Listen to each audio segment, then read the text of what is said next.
Hello everyone, Brandon Isaac here from Pure Real Estate, and today I thought I would jump on and go through the process for those who are interested in submitting an application for one of our rental properties via RentalQ.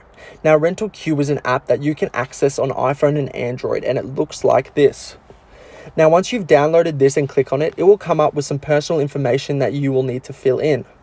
Now, I've already done this, but you can still see this information if you click on Profile in the bottom left corner, and it will come up with all of these tabs that you will be required to fill in.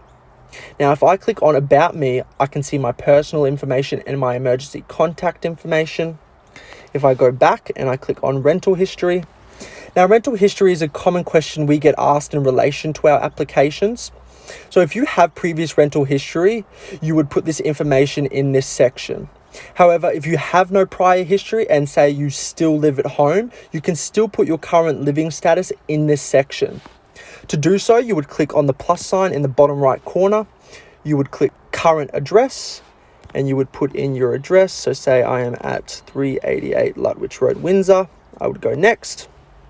Describe your current situation. So say I'm with a real estate agency. I would go next. The weekly rent amount that I currently pay, so $580. The move-in date I would like, so the 30th, and move-out date is yet to be decided, so I would go next.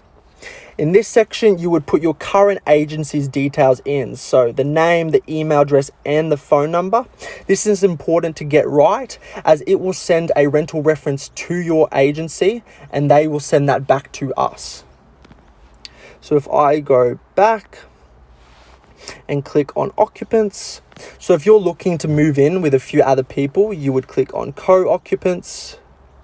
And here you can fill in these details and it will send an email to those co-occupants to download the app and fill in their information on their side as well. You have dependents and pets and cars, which are important to include as well.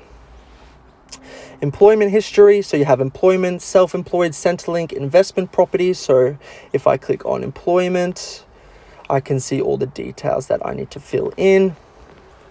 If I go back to supporting documents, so with our documents, we require 100 points of ID. So your photo ID and your pay slips, just anything that will get you to that 100 points of ID. So if I click on primary, I have my driver's license, my passport. Secondary, my birth certificate, my student card, and etc. So we just need those 100 points of ID. If I go back to settings, notifications, we obviously suggest that you keep these notifications on so you can keep up to date with your application. Now, to apply for one of our rental properties, you would click on application in the bottom right corner.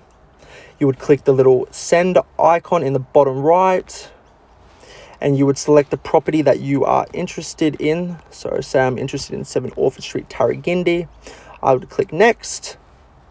Now the lease start date I would like. So say I want to start on the 31st. $560 is the current rent for the property.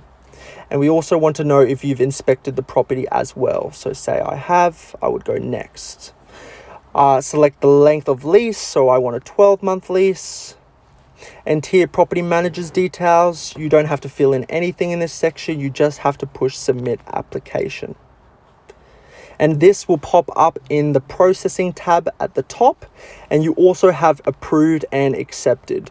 So this is just a way to keep you updated on your application.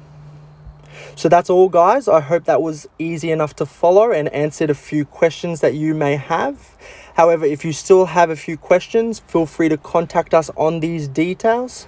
Thank you very much.